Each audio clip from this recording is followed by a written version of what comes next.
என் அன்பு குழந்தையே, எவன் ஒருவன் நல்லது கெட்டது இரண்டையும் ஒன்றாக பார்க்கிறானோ அவனே என்னை அதிகம் கவர்ந்தவனாகிறான். ஏனென்றால் நல்லது கெட்டது என பக்குவம் பார்க்க தெரிந்து கொண்டாலே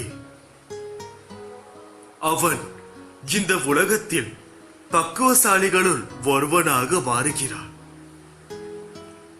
நீங்கள் என்னுடைய ஆலயத்திற்கு வரவில்லை முடியவில்லையே என்று கவலைப்பட வேண்டாம். உன்னை தேடி நான் வீட்டிற்கு எப்போதோ வந்துவிட்டேன். ஆகையால் அந்த பயமும் கவலையும் உனக்கு தேவையில்லை. உன் மனதில் தைரியத்தை இழந்து விடாதே. எந்த விதமான கவலையும் வேண்டாம். எல்லாம் சுகமாகிவிடும். கவலையை விடு. பக்கிரி தயாள குணம் உள்ளவன். உன் வாழ்க்கை முன்பிருந்த விட நல்ல நிலைக்கு உன்னை ரட்சிப்பார். நீங்கள் நினைப்பவை சிறியவை நடக்காமல் இருக்கலாம். ஆனால் நான் உங்களுக்காக வைத்துள்ளது அதிகமானவை, அபாரமானவை. யாரிடமும் கேட்டு கிடைக்காத பொருள் என்னிடம் கேட்டால் நிச்சயம் கிடைக்கும். உண்மையான இறைவன் அருள் உனக்கு கிடைக்கிறது என்பது கஷ்டங்களே வராமல் இருப்பது அல்ல. எவ்வளவு கஷ்டங்கள் வந்தாலும் அதில் இருந்து நீ மீண்டு வருவதே. நான் உங்களுக்காக வாழும் உங்கள் இறைவன். நீங்கள் ஏழையாக இருந்தாலும் உங்களை காத்து ரட்சித்து காப்பதே என்னுடைய கடமை. உனக்காக படைக்கப்பட்டது உனக்காகத்தான். அந்த அன்பு உன்னை விட்டு எவ்வளவு தூரம் சென்றாலும் எவர் தடுத்தாலும் அது உன்னையே வந்து சேரும். உன் உண்மையான அன்புக்கு என்றும் உன் சாயப்பா துணை நிற்பேன்.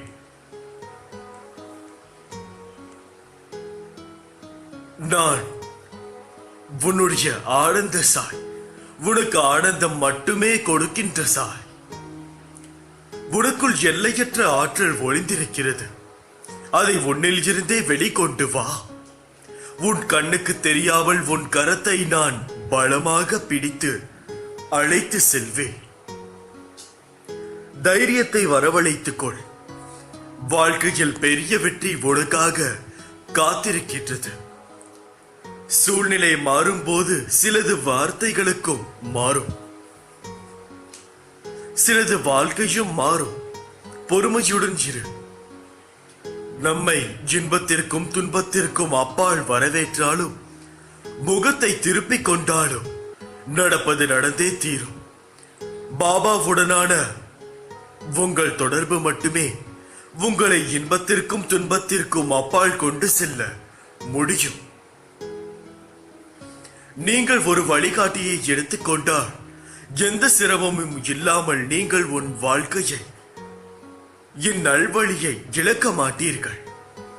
எனவே சத்குருவின் கால்களை அன்புடனும் பக்தியுடனும் பிடித்துக் கொள்ளுங்கள். அவர் எந்த விதமான சிரமங்களும் இன்றி வாழ்க்கை என்னும் கடலை கடக்க உதவுவார். நீ எங்கு இருக்கிறாயோ அங்கேயே இருந்து கொண்டு என்னை கேள்வி கேள்.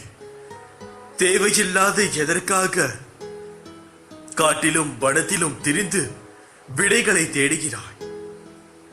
நான் உன்னுடைய ஞான நாட்டத்தை திருப்தி செய்கிறேன். அந்த அளவிற்கு என்னை நம்புவாயாக. நான் அனைவர் வல்லும் வியாபாரத்திருக்கிறேன், அதாவது வியாபித்திருக்கிறேன். நான் இல்லாத இடமே இல்லை. பக்தர்களுக்காக நான் எங்கும் எப்படியாவது தோன்றுவேன். எங்கு போனாலும் நம்பிக்கையும் திடமான அர்ப்பணிப்பும் இருந்தால்தான் நினைத்ததை சாதிக்க உங்களால் முடியும். நமக்கு இன்றுள்ள பிரச்சனைகளை விட நமக்கு ஏற்படுகின்ற குழப்பங்கள் தான் அதிகம். இந்த குழப்பத்திற்கு காரணம் ஒவ்வொரு நாளும் நமக்கு கிடைக்கிற புதிய வாய்ப்புகள், நாம் அறிமுகமாகிற புதிய சூழல்கள். இதனால் இது நல்லதா அது நல்லதா என யோசித்து குழம்புகிறோமே தவிர சரியான முடிவு எடுக்க முடியாமல் திணறிக் கொண்டிருக்கின்றோம். இந்த நிலையில் இருக்கிற உன்னை சரியான இடத்திற்கு அழைத்து செல்வேன் என்று நானும் என்னுடைய சச்சரிதமும் கூறுகின்றது. சாய் பக்தர்களாகிய நாம் தினமும் குறைந்தது 10 நிமிடமாவது பாபாவிற்கு ஒதுக்கிவிட வேண்டும். அன்றாட அலுவங்காலுக்களுக்கு இடையே வெறும் 10 நிமிடம் ஒதுக்குவது பெரும்பாலானோருக்கு சவாலான காரியமே. பாபாவின் படத்தின் முன்னர் அமைந்து அவரது நாமத்தை அவரின் படத்தின் முன்பு அமர்ந்து அவரது நாமத்தை 10 நிமிடம் சொல்லுங்கள். வேறு எந்த ஒரு சிந்தனையும் இல்லாது பாபாவையே ஒற்று நோக்கி வண்ணம் இருங்கள். காலை அல்லது மாலை உங்கள் வசதிக்கு ஏற்ப செய்யுங்கள். ஆரம்பத்தில் மிகவும் கஷ்டமாக இருக்கலாம், மனம் அலைப்பாயும். ஆனால் பயிற்சியும் பாபாவின் மீதான உங்களின் உண்மையான அன்பின் மூலம் இது சாத்தியப்படும். நாளடைவில் பாபாவின் உருவம் எப்போதும் கண்களில் இருக்க, பாபாவின் நாமம் மனதில் ஒலித்துக் கொண்டே இருக்கும். இன்று மிகவும் புனிதமான நாள். எப்போதும் நம்மை காக்கும் தெய்வத்தின் நாம ஜபத்தை இந்த நன்னாளில் தொடங்குங்கள். பாபாவின் அருள் இருந்தால் மட்டுமே சாய் நாமத்தை சொல்ல முடியும். தொடர்ந்து சாய் நாம ஜபம் செய்பவர்கள் நிச்சயமாக பாபாவால் ஆசீர்வதிக்கப்படுவார்களே, சந்தேகமே வேண்டாம். இன்று நல்ல நாள் என்று நான் ஏன் இன்று கூறுகிறேன் என்று உங்களுக்கு தெரியுமா? இன்று எந்த ஒரு அதிர்ஷ்டவசமான நாளும் இல்லை, ஒரு நல்ல நாளும் இல்லை. எந்த நாளும் அந்த நல்நாள் தான். அந்த நல்நாளை இன்றே புறக்கணிக்காமல் என்றுடன் அதை செய்து முடியுங்கள். சாய்பாபா அன்று காலராவை அளித்தது போல நிச்சயமாக இப்பொழுது வந்திருக்கும் இந்த நோயையும் அளிப்பார். சாய் நம்மிடம் எதிர்பார்ப்பது 2 மட்டுமே, நம்பிக்கை, பொறுமை. இவ்விரண்டையும் நாம் இழக்காமல் தொடர்ந்து பிரார்த்தனை செய்வோம். உனது வாயிற்கதவை தட்ட விரைவில் நான் வருவேன். பொறுமை முக்கியம். இதில் பொறுமை இல்லை என்றால் எதையும் சாதிக்கவே முடியாது. பொறுமை ஒன்றுதான் நம் அனைவரையும் வழிநடத்தும் மிகப்பெரிய ஊன்றுகோல். அந்த ஊன்றுகோலை நாம் சரியாக தக்க வைத்துக் கொண்டால் மட்டுமே அது நம்மளை சரியான வழியில் அழைத்து செல்லும். இல்லையெனில் அது மிகவும் தவறாக போய்விடும். ஒரு விஷயம் தெரிந்து கொள்ளுங்கள், நீங்கள் என்னை கும்பிட வருவீர்கள் என்றால் உங்களுக்கு பொறுமையும் நம்பிக்கையும் இருக்கிறதா என்று உங்களை பரிசோதித்துக் கொள்ளுங்கள். ஏனென்றால் பொறுமையும் நம்பிக்கையும் இருந்தால் மட்டுமே என்னிடம் நீங்கள் இருக்க முடியும், உங்களிடம் நானும் இருக்க முடியும். சில எண்ணங்கள் நிறைவேறவில்லை என்பதால் வாழ்க்கை முடிந்து விடாது. ஏதோ ஒரு காரணத்தால் இறைவன் உன்னை காப்பாற்றி இருக்கிறார் என்று மகிழ்ச்சி கொள். என்னை நம்புகிறவர்களின் நம்பிக்கை ஒரு நாளும் அழிந்து விடாது. நம்பிக்கையுடன் சரணடைந்தால் சகலமும் கைகூடும். என்னிடம் எதுவாக இருந்தாலும் சொல்லிவிட்டு செயல்படு. சோதனை தருகிற நான் அதை தாங்கும் சக்தியையும் தருவேன். தப்பிக்கிற வழிகள் பலவற்றையும் உருவாக்கி அளிப்பேன். உன்னை நான் என்றும் கைவிடப் போவதில்லை. அன்பே சிவம். அன்பிலே உங்கள் வாழ்வை தொடங்குங்கள். எல்லாரிடமும் அன்பாக பேசுங்கள், அன்பாக பழகுங்கள். இதை நம் வாழ்வில் கடைபிடித்தாலே பாபா நம்மை அனைவருடைய அவருடைய நல்லாசியில் மேன்மையடைய செய்து விடுவார்கள். எதிரியை அழிக்க வேண்டும் என்ற எண்ணம் வந்ததே. அந்த எண்ணத்தையும் அந்த எண்ண உணர்வையும் அழியுங்கள். வாழ்க்கை ஆனந்தமாகும். உனக்கு இன்னும் சில விஷயங்கள் புரியாதவையாக உள்ளன. நீ மலை போல நினைத்திருக்கும் பிரச்சனைகள் எல்லாம் நான் ஏற்கனவே தீர்த்து விட்டேன். எத்தனை முறை சொன்னாலும் நீ அந்த பயத்திலேயே இருப்பதால் தீர்த்த பிரச்சனையை தீர வேண்டும் என தொடர்ந்து வேண்டிக் கொண்டிருக்கிறார். பிரச்சனை என்று வந்துவிட்டால் ஓரடியாக பயந்து விடுகிறார். இதை இப்போதே விட்டுவிடு. இனி வரப்போவதெல்லாம் மிகவும் நல்ல நேரங்கள், நல்ல காலங்கள். வாழ்வில் எதையெல்லாம் நீ நிரந்தரம் என நினைத்துக் கொண்டிருந்தாயோ அவையெல்லாம் நிதர்சனம் இல்லாத பொய்கள் என்பதை புரிந்து கொள்ளதே மிகப்பெரிய பாடம். ஏனென்றால் இப்பொழுது இருக்கும் இந்த உலகத்தில் ஒரு மனிதன் பிற மனிதர்களோடு பழகும் போது அவர் எந்த எண்ணத்தில் பழகுகிறார்கள் என்பது அந்த மனிதனுக்கு தெரியாது. வெளி உலகத்தில் உள்ள மனிதர்களை பற்றி தெரியாமல் அந்த மனிதனும் தன்னை பற்றிய உண்மைகள் அனைத்தையும் கூறிவிடுவார். ஆனால் கேட்டுக்கொண்டிருக்கும் பிற மனிதர்கள் வேறொருவரிடம் இருந்து சொல்லி அதை கேலி செய்து சிரித்துக் கொண்டிருப்பார். ஆகையால் அனைத்து மனிதர்களையும் சமமாக பார்க்க கற்றுக்கொள். ஆனால் அனைவரும் ஒரே மனோதிடம் உடையவர்கள் என்று எண்ணாதே. உன்னுடைய சோகத்தை கேட்டு உன் கண்ணை துடைப்பது போல் துடைத்து வெளியே சென்று அதை சொல்லி கேலி செய்பவர்களும் இருக்கிறார்கள் இந்த உலகத்தில். அதே சமயம் உன்னுடைய சோகத்திற்காக அதை உன்னுடைய சோகத்தை போக்க வேண்டும் என்பதற்காக கடவுளிடம் பிரார்த்திப்பவர்களும் இருக்கிறார்கள். அனைவரையும் ஒன்று என்று கருதாதே. அனைவருக்கும் வேறு வேறு மனம். சிலருக்கு மற்றவர்களை எப்படி முட்டாள்களாக்க வேண்டும் என்ற குணம். ஒரு சிலருக்கு மற்றவர்களை எப்படி துன்புறுத்த வேண்டும் என்பது குணம். ஒரு சிலருக்கு மற்றவர்களுக்கு உள்ள துன்பங்களும் விலக வேண்டும் என்று பிரார்த்திக்கும் குணம். இந்த மூன்று குணத்தில் எது உன்னை சுற்றி உள்ள குணம் என்பதை புரிந்து நடந்து செயல்படு. ஆனால் யாருக்கும் அடிமையாகாதே. அடிமையாகினால் உன்னால் அவர்களிடம் இருந்து சற்று கூட விலகி இருக்க முடியாத ஒரு சமயம் வந்துவிட்டால் உன் வாழ்க்கையையே அது திருப்பி போட்டுவிடும். உன்னுடைய லட்சியம் எதுவோ அதை எதிர்நோக்கி செல். ஏனென்றால் அப்பொழுதுதான் நீ ஒரு செயலுக்கு நீ அதை நினைக்க நினைக்கதான் அதற்கு உயிரோட்டம் கொடுத்து கொண்டிருக்கிறாய் என்பது அர்த்தம். இப்பொழுது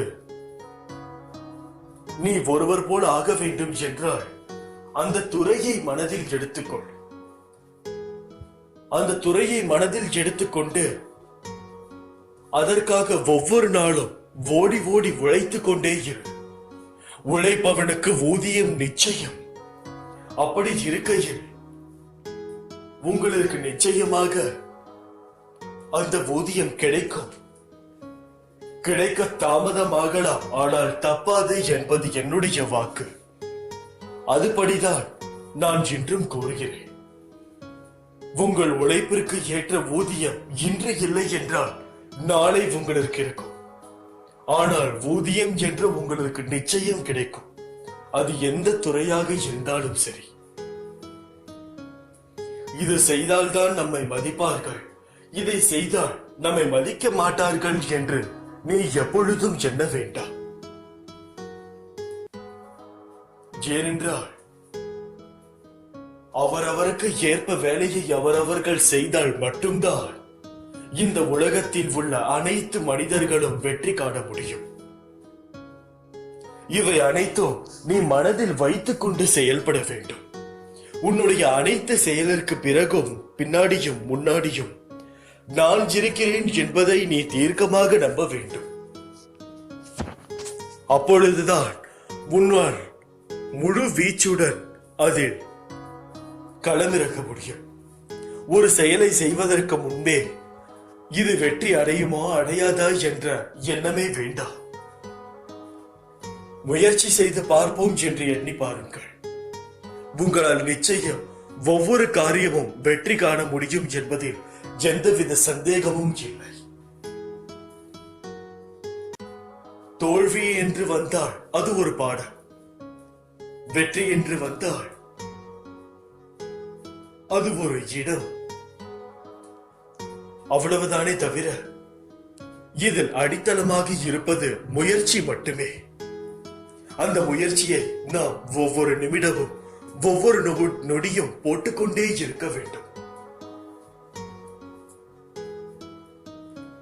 பொறுக்க முடியாத அவதியும் அதையொட்டி உன் மனதில் எழுகின்ற கோணல் சிந்தனைகளையும் உயிரை மாய்த்து கொள்ள நினைக்கும் எண்ணமும் என்னை மன வருத்தமடைய செய்கின்றன. உனது துக்க குப்பைகளை மூட்டை கட்டி தூர போட்டுவிடு. எனது பாதங்களை நீ எப்பொழுதும் பிடித்துக்கொள். நான் அனைவருக்கும் கருணைமயான அன்னை என்பதையும் ஒரே ஒரு முறை கூவி அழைத்தாலும் ஓடி வந்து அனைத்து உச்சி முகரும் தாய் என்பதையும் மறந்து விடாதே. உனக்கு என்ன தேவை என்பதை நான் முற்றிலும் நினைவில் வைத்திருக்கிறேன். உன்னை துன்பச் சேற்றில் மூழ்கிவிட ஒரு காலம் சம்மதிக்க மாட்டேன். உனது துக்கம் நிச்சயமாகவே மகிழ்ச்சியாக மாறும். உனது வாழ்க்கை சீர்படும் காலம் விரைவில் வரும். இதற்கு முன்னால் நீ கடந்து வந்த கடினமான பாதைகளை சற்று நினைத்து பார்.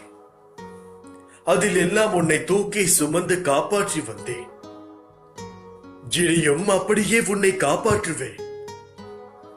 உனக்கு சோதனையாக தெரிகிற இந்த காலத்தை மனதில் வைத்துக் கொள்ளாதே. எனது அற்புதங்கள் இனி உன் வாழ்வில் நிகழ்வதற்காக ஏற்பட்டுள்ள ஒரு வழிதான் இந்த சோதனைகள். வாழ்க்கையின் சலிப்பும் வெறுப்பும் கொள்ளாதே. மனம் புண்ணாகி போனதே என வருந்தாதே. இதோ என் மேன்மையான கரங்களால் நான் உனக்காக இருக்கிறேன். மிக விரைவில் உன்னை பொன்னாக்கும் நாள் வந்து கொண்டிருக்கிறது. ஒவ்வொரு நாளும் ஒவ்வொரு நொடியும் உனக்காக நான் இருக்கிறேன் என்பதை மனதில் வைத்துக்கொள். எந்த ஒரு காரியத்திலும் சலிப்பு வேண்டாம், வெறுப்பும் வேண்டாம். முழு மனதோடு செய்யுங்கள். வெற்றி நிச்சயம். உங்களுடைய அனைத்து செயல்களிலும் நான் இருக்கிறேன் என்பதை மனதில் வைத்துக் கொள்ளுங்கள். என் பரிபூரண அன்பும் ஆசீர்வாதமும் அன்பும் பெற்ற என் செல்ல பிள்ளை நீ. உன் வாழ்க்கையில் வெற்றி என்ற தீபத்தை நான் நிச்சயமாக ஏற்றுவேன் என்பதை முழு மனதுடன் நினைவில் வைத்துக்கொள். உன் வாழ்க்கையில் வசந்த காலங்களோ வருவது உறுதி. உன் தாயாகவும் தந்தையாகவும் உன்னை எப்பொழுதும் நினைவில் நிறுத்திக் கொண்டு காப்பே. மனம் ஒரு உறுதிப்பாட்டையே அறிந்ததில்லை. நிலையற்ற புத்தியுள்ள ஒரு மனிதன் இருந்தான். அவன் செல்வம், ஆரோக்கியம் முதலியவை வாய்க்கப்பட்டிருந்தான். மனோவேதனைகளில் இருந்து விடுபட்டவனாக இருந்தான். எனினும் தேவையற்ற கவலைகளையும் பாரங்களையும் தன் மீது போட்டுக்கொண்டு மன அமைதியை இழந்து இங்கும் அங்கும் சுற்றித் திரிந்தான். சில சமயம் பார்த்ததையெல்லாம் இறக்கிவிட்டு சில சமயம் அவற்றை மீண்டும் சுமந்தவனாயும் இருந்தான். அவனது மனம் ஒரு உறுதிப்பாட்டையே அறிந்தது இல்லை. அவனது நிலை கண்டு நான் இரக்கம் கொண்டேன்.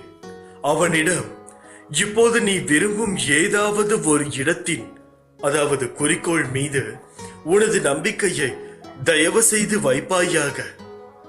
ஏன் இவ்வாறு சுற்ற வேண்டும்? அமைதியாக ஏதாவது ஒரு இடத்தை பற்றிக்கொள். இதுதான் இந்த மனநிலையில் உள்ள மனிதர்களிடம் நான் கோர நினைப்பது. என்னை அடைய, நீ வாழ ஒரே வழி சரணாகதி. எனக்கு ஒன்னும் தெரியாது பாபா, நீ பார்த்துக்கொள். இந்த எளிய வேண்டுகோள்தான் உயர்ந்த சரணாகதி தத்துவம். இதைதான் பாபா என்னிடம் சரணடைந்து விடு, பாரத்தை என்மேல் வைத்து விடு, அமைதியாயிரு, நம்பிக்கையுடனும் பொறுமையுடனும் இரு. உங்களிடம் வேண்டுவது இரண்டே வார்த்தைகள் தான், அளவற்ற பொறுமை, அசையா நம்பிக்கை என்கிறார். இதை சுவாமி நல்வாழ்வர், அதாவது நம்மாழ்வர் திருவாய் மொழியில் கீழ்கண்டதவாறு கூறுகிறார். தாழடைந்தாருக்கு எல்லாம் மரணமானால் வைகுந்தம் கொடுக்கும் பிரான் என திருக்கண்ணபுரம் சௌரிராஜ பெருமானை பார்த்து சொல்கிறார். தாழடைத்தாள் என்பது சரணாகதி அடைதல். பாபாவின் பாதத்தை நாம் கெட்டியாக பிடித்துக் கொள்ள வேண்டும். தாத்யா பாட்டில் மகள் சபாதி, சியாமா, ஹேமத் பந்த், தாஸ்கனு மகராஜ் ஆகிய பாபாவின் அடியவர்கள் பாபாவே கதி என்று சரணடைந்தார்கள். சரணடைந்தாலே எதிலும் ஆசை இருக்காது. பற்றற்ற வாழ்க்கை வாழ வழி பிறக்கும். என்னால் எதுவும் ஆகாது, எல்லாம் இறைவன் செயல் என்ற எண்ணம் வந்துவிடும். இந்த உலகத்தில் மனிதனாக பிறந்து வெறும் ஆடம்பர வாழ்க்கையை வாழவும், மனைவி மக்கள் என்ற பாச பிணைப்போடு வாழவும், மனம் போன போக்கிலே வாழவும் அல்ல. இந்த பிறவியின் நோக்கமே மீண்டும் பிறவாமைக்காகவும் சேவை மூலம் பிறருக்கு உதவுவதும் தான். சரணாகதியின் மூலம் மீண்டு இறைவனை அடைய வேண்டும். அதுதான் இந்த பிறவியின் உயர்ந்த லட்சியமாக இருக்க வேண்டும். இதுதான் நம் மண்ணில் யுகந்தோறும் அவதாரம் செய்யும் அவதார புருஷர்கள், சித்தர்கள், மகான்கள், ஞானிகள் ஆகியோர் நமக்கு கற்றுத்தந்த பாடம். நீங்கள் ஜபம், தியானம், பூஜை என்று எந்த செயலையும் செய்ய வேண்டாம். கலியுகத்தில் பகவானின் நாமத்தை சொன்னாலே உங்கள் பாவங்கள் தொலைந்து நற்கதி அடைய பாபா வழிகாட்டுவார். பிறருக்கு தீங்கு செய்யாமல் எல்லோரிடமும் அன்பு காட்டினாள் உங்களை ஓய்விக்க பகவான் பாபா ஓடோடி வருவார். அன்பே சிவம். அன்பிலே உங்கள் வாழ்க்கையை தொடங்குங்கள். எல்லோரிடமும் அன்பாக பேசுங்கள், அன்பாக பழகுங்கள். இதை நம் வாழ்வில் கடைபிடித்தாலே பாபா நம்மை அவருடைய நல்லாட்சியில் மேன்மை அடைய செய்து விடுவார். ஆன்மீகம் என்பது மிகப்பெரிய சமுத்திரம். அதில் சரணாகதி தத்துவம் என்பது ஆழ்கடலில் நடுவில் சலனமற்ற அலைகளற்ற அமைதியான சமுத்திரத்திற்கு ஈடானது. சரணடைந்தால் மனம் அமைதி பெற்றுவிடும். எனவே பாபாவின் பாதங்களை சரண் புகுவோம். பாபாவின் நாமத்தை உச்சரிப்போம். பாபாவே கதி என்று அவர் தம் தாழடைவோம். இவ்வாறு செய்தால் நான் அவருடைய அனுகிரகம் முழுவதுமாக பெற்றுக்கொள்ள முடியும். எனது கதைகளை வாசிப்பவர்கள் மகிழ்ச்சியும் நிரந்தர திருப்தியும் கொண்ட பாதையில் செல்வார்கள் என்பதை மனதில் வைத்துக் கொள்ளுங்கள். என்னவென்றால் எனது கதைகளும் உபதேசங்களும் ஒவ்வொரு வீட்டிலும் இருந்து படிப்பவர்களின் மனதிற்கு ஆறுதலை தந்து அவர்கள் வாழ்வில் நிம்மதியையும் ஆனந்தத்தையும் அளிக்கட்டும். அச்சமோ வலியோ உங்களை பிடிக்கும் போது எனது புத்தகத்தை உங்கள் நெஞ்சுக்கு நெருக்கமாக வைத்து என் பெயரை உச்சாரணம் செய்யுங்கள். உங்களது வேதனைகள் அனைத்தும் மறைந்து மகிழ்ச்சியும் அமைதியும் உங்களை சூழ்ந்து கொள்ளும். கலியுகத்தில் என் கதைகளை வாசித்து என் புகழை கேட்டு என் பெயரை உச்சாரணம் செய்வது வாழ்வில் மகிழ்ச்சியையும் இறப்பில் முகத்தையும் முக்தியையும் அளிக்கும். ஏனெனில் எனது கதைகளை வாசிப்பதென்பது என்னுடனேயே இருப்பதற்கு சமம். இக்கதைகள் உங்களை தூய்மைப்படுத்தி உங்கள் கணத்தை மேம்படுத்தும். நோயின் பிடியில் இருந்தும் மரணத்தில் இருந்தும் கூட எனது அன்பு உங்களை காப்பாற்றும். எனது கதைகளை தினந்தோறும் ஒவ்வொரு அத்தியாயமாக வாசியுங்கள். ஒவ்வொரு பாடத்தையும் உங்கள் மனதில் பதிய வைத்துக் கொண்டு நேர்மையும் சிறப்பும் தானமும் கொண்ட வாழ்வை வாழுங்கள்.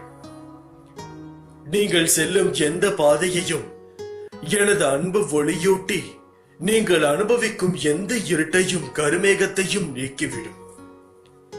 என் சொற்களில் நம்பிக்கை வையுங்கள். உங்களுடன் நான் எப்போதும் இருக்கிறேன். உங்கள் மனதில் நான் வாழ்கிறேன். என்னை நாடும் ஒவ்வொரு முறையும் அன்புடன் என்னை அழைத்தால் உங்களிடம் ஓடோடி வருவேன். என் குழந்தைகளே, சத்தியமாக வருவேன். உன் மனதில் ஏன் இத்தனை கவலைகளும் எதிர்மறைகளும் நிறைந்து உள்ளது? நிம்மதியின்றி இருப்பதற்கு இதுவே முதல் காரணம். நடப்பவை எல்லாம் நல்லதற்கே என பொறுமையுடனும் நம்பிக்கையுடனும் எடுத்துக்கொள்ள வேண்டும். மனதில் சஞ்சலங்கள் ஏற்படத்தான் செய்யும். ஆனால் நீ அதை உன் கட்டுப்பாட்டில் வைக்க வேண்டுமே தவிர சஞ்சலங்களால் உருவாகும் குழப்பங்களுக்கு நீ அடங்கிவிடக் கூடாது. அப்பொழுதுதான் மனக்குழப்பத்தில் இருந்தும் எதிர்மறையான சிந்தனைகளில் இருந்தும் நீ வெளியே வருவாய். உன் லட்சியத்தையும் அடைவாய். வாழ்வில் நம்பிக்கை என்ற எண்ணம் தான் எல்லாவற்றிற்கும் முதற் காரணமாய் விளங்குகிறது. முடியாதது என்று எதுவுமே இல்லை. எதையுமே என்னால் செய்து காட்ட முடியும் என்ற எண்ணமே உன்னை முன்னேற்றும் பாதையில் ஊக்கத்துடன் பயணிக்க வைக்கும். எதற்கும் அஞ்சாதே, எதை கண்டும் ஓடாதே. உனக்கான எல்லாவுமாய் நான் இருக்கிறேன். கோபத்தை குறைத்துக்கொள். அது உன் காரியத்தை கெடுத்துவிடும். கோபத்தில் அமைதியையும் நிதானத்தை வளர்த்துக்கொள். உனக்கு நான் துணை நிற்பேன். என் மீது நம்பிக்கை வைத்து செயல்பட்டாலே போதும். மற்ற அனைத்தையும் நான் முழு மனதுடன் என்னால் பார்த்து கொள்ள முடியும். ஆனால் இவை அனைத்திற்கும் நீ அதை நம்ப வேண்டும். நீ நம்பாவிட்டாய் என்றால் நிச்சயமாக பிரச்சனை தான். எந்த ஒரு காரியத்திற்கும் நான் மட்டுமே முழுவதுமாக செயல்பட முடியும் என்று நம்பாதீர்கள். நான் ஒரு 99% தான் செயல்பட முடியும். அந்த 1% நீங்கள் செயல்படுவதில் தான் உள்ளது. அதுதான் மிகவும் முக்கியமானதும் கூட. அதை புரிந்து செயல்படுவாயாக. இப்படிக்கு ஒரு சாயப்பா. அல்லா.